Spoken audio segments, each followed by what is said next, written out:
खुलुमबाय बयनिसिमबो लोगोसे नोंथांमोनखौ बयखौबो बरायबाय। बे समाव आङो नोंथांमोननि गेजेराव मोनसे गोदान भिडिअ लानानै फैबावबाय। नोंथांमोना भिडिअखौ फारियै जोबजासिम नायलांदो। सेथियाव लानानै फैदों हादर नाङै कर'नाजों लोगोसे अक्सिजेननि आंखाल नुजाथिनानै थानाय समावनो रायजोआव मोनसे गोजोनथाव खौरां फैदों।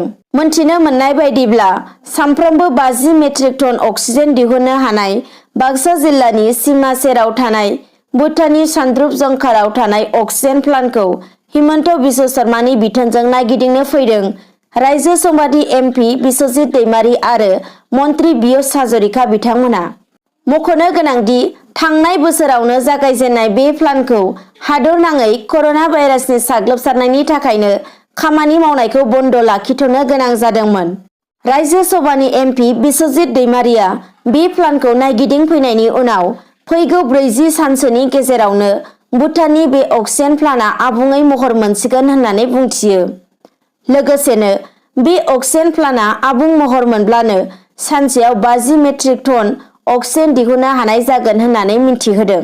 दानिया फैबावदो नैथि खौराङाव गुबुन गुबुन रायजोनिफ्राय आसामाव फैनाय सुबुंफोरखौ श्रीरामपुर गेटआव कर'ना टेस्ट खालामनायखौ मैया थांनाय 25 एप्रिल रबिबार खालिनिफ्राय जागायजेनबाय। कर'ना टेस्ट खालामनायजों लोगोसे गुबुन रायजोनिफ्राय फैनाय गंफ्रोमबो गारिफोरखौ सेनिटाइज खालामनाय जागोन होननानै मिन्थिहोदों आरो गुबुन रायजोनिफ्राय फैनाय जाय सुबुंनि देहायाव कर'ना पजिटिभ मोननाय जागोन बिथांमोनखौ फाहामथायनि थाखाय देहा फाहामसालियाव थिसननाय जागोन होननानैबो मिन्थिहोदों आरो मिन्थिनो मोनबावनाय बायदिब्ला कर'ना टेस्ट खालामनाय जायगायाव इमारजेन्सि पेसेन्टनि थाखाय जायगायावनो देहा फाहामगिरिबो लाफाखानाय जादों।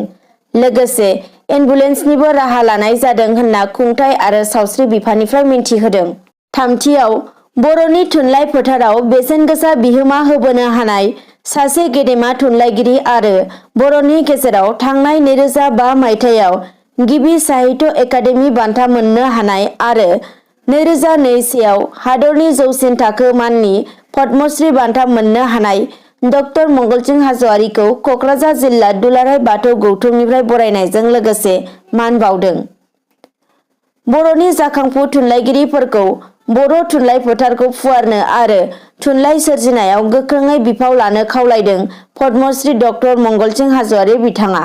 आरोबाव फैबावदो ब्रैथि खौराङाव हादरनि राजथावनि गोदान दिल्लीयाव कर'नानि साग्लोबसारनाया जोबोर गोख्रैथिजों बांबोनो हमदों।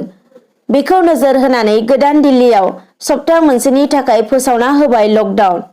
दिल्लीनि चिफ मिनिस्टार अरबिन्द केजरीवालआ खौरांगिरि मेलनि गेजेरजों फोरमायो दि हादरनि राजथावनि गोदान दिल्लीखौ सप्ता मोनसेनि थाखाय लकडाउन फोसावबाय।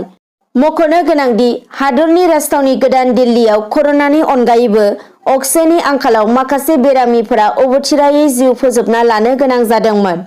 गोदान दिल्लीनि चिफ मिनिस्टार अरबिन्द केजरीवालआ मिन्थिहोबावनाय बायदिब्ला लकडाउनआ फैगौ मे दाननि 2 खालारसिम जागोन आरो थासारिया मोजाङाव फैफिनोब्ला फैगौ 3 मे समबारनिफ्राय गोदानै मोनसे बिथांखिनि गेजेरजों रायजोखौ दैदेननाय जागोन होननानै मिन्थिहोदों। दानिया फैबावदो बाथि खौराङाव थांनाय बावैसो सान सिगांनिफ्रायनो ससियेल मिडियायाव ट्रेननि जाब्रबथायनिफ्राय रैखाथि होनाय भाइरेल जानाय मोनसे भिडिअ नुनो मोन्दोंमोन। बे भिडिअआव सासे मेगन खानिनि फिसाखौ ट्रेननि सिरिनिफ्राय सासे ट्रेननि खामानि मावनाय बिथाङा गावनि जिउखौ साना हसियानो बै सुबुंखौ रैखाथि होदोंमोन। बेखौ नुनानै ससियेल मिडियायाव बयबो बिथांखौ रियेल हिर' होननानै बुंदोंमोन। मिन्थिनो मोननाय बायदिब्ला बे रियेल हिर'नि मुङा माइरुल शेलकेमोन। मिन्थिनो मोनबावनाय बायदिब्ला बिथाङा बेबायदि मोजां खामानि मावनायनि उनाव सरकारनिफ्राय 50,000 बान्था मोनदोंमोन। बे बान्थाखौ बिथाङा मेगन खानिनि फिसाज्लानो 25,000 फरायनायनि मुङै दान होयो। दानिया फैबावदो द'थि खौराङाव हादराव कर'नानि साग्लोबसारनायनि बिबाङा गोख्रैयै बांबोगासिनो दङ। बेबायदि गिथाव बाथाव थासारिनि समाव थांनाय बोसोरनि बायदिनो देग्लायबो फिन खनसेबाव बलिउडनि फावखुंगुर अक्षय कुमारआ गावखौ असे अनसुला गोसो गुवार महरनि सिनायथि होदों। बिथाङा गौतम गंभीर फाउन्डेसन फसंथानाव 1 कौटि रांनि अनसुंथाइ हरदों। बे बाथ्रानि खेंफोरथिखौ एमपि गौतम गंभीरआ टुइटाराव गावनि टुइटनि गेजेरजों फोरमायदों दि जेराव बिथां फावखुंगुर अक्षय कुमारनिसिम साबायखर बावहरदों।